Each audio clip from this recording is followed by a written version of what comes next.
what is the speed of thought? Well, it actually is instantaneously. And this is why when we had Dr. Targ on, who had worked for 20 some years for the CIA doing remote viewing through Stanford Research International.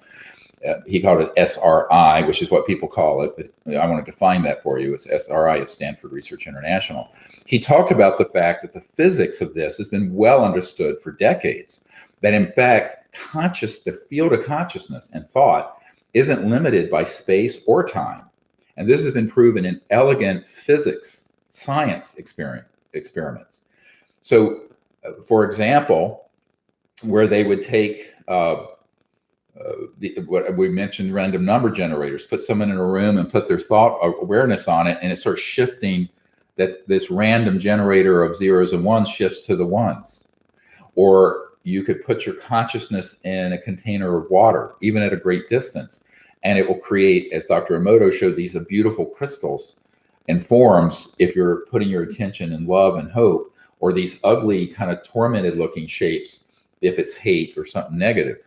So thought and consciousness instantaneously can affect systems, engineering systems, at any distance, regardless of how far away, because they are not operating in a linear 3D way. They transcended that linear 3D cosmos.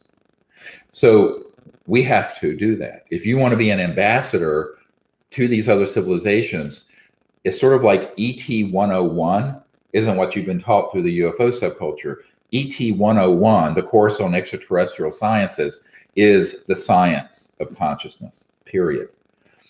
Luckily, this is something that we all have an understanding of just from our day-to-day experience. An enormous percentage of the population, I was talking to Dr. Targ about this on a private call not long ago, have had what are called lucid dreams of the future. How many of you guys have had that? I bet virtually everyone. We've all had them, but how does that happen? Think about it. How is it that you go into a state of consciousness and you fall asleep, and during the dream time, what the Aboriginals in Australia call dream time, you have a lucid, crystal clear, full color dream, and whatever that is in that dream happens the next day or the next week or the next month or 10 years later. This is a very common experience. Well, it's sort of like a thing that is experienced by almost every human at some point in their life. That's a sort of a signpost that says, you're not only what you think you are, locked in the frame of your physical form and in this time and place. You're actually connected in consciousness to every point in space and every point in time. And that includes right now, but going back, but going also forward, which is remote viewing into the future, what used to be called a seer. Now, this is something that has been unfortunately sort of relegated to mysticism, and a lot of thinking is that, well, you've got to be somebody living in a cave, meditating for 50 years by yourself to experience this. This is absolutely a harmful myth that I think ecclesiastical and spiritual leaders, and unfortunately a lot of my scientific brethren, have propagated. That is a damnable lie. You do not have to be in some kind of esoteric, ascetic setting to have that experience or to develop them.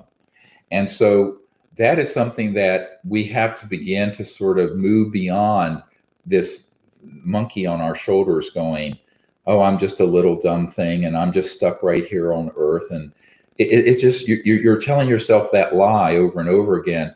And that it becomes its own destiny. Because if you have a different understanding of who and what you are, that is that you are a conscious being capable of connecting to the field of consciousness that's beyond space and time.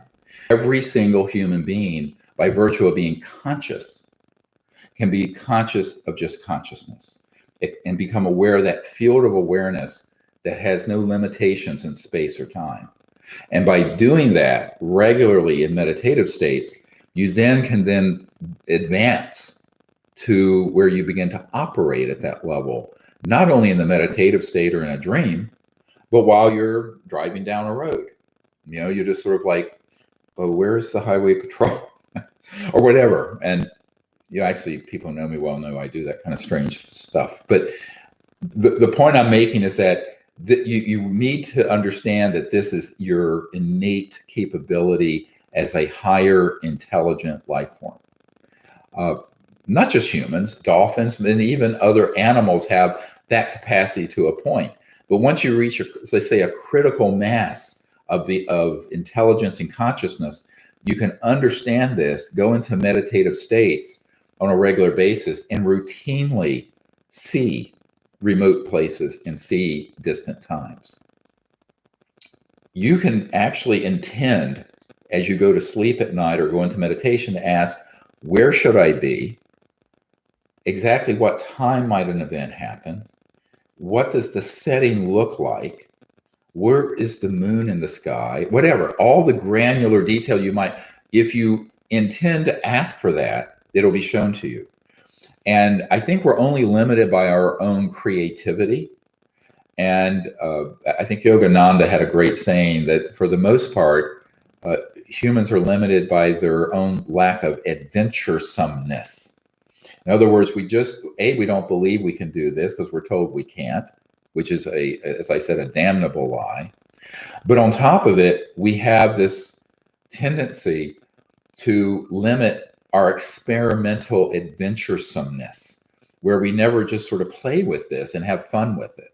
So I tell people that once you sort of realize that you can do this because it's your own innate ability, you don't have to be Ingo Swann or Russell Targ or anyone else like that to do this. Those people, if you get to know them well, as I did, I got to know Ingo Swann quite well.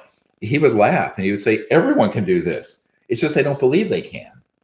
And since they believe they can't, they don't. It's a little bit like that old saying, as ye have faith, so shall your powers and blessings be. In other words, if you don't believe you can do something, you're not going to do it because you've already programmed yourself to fail.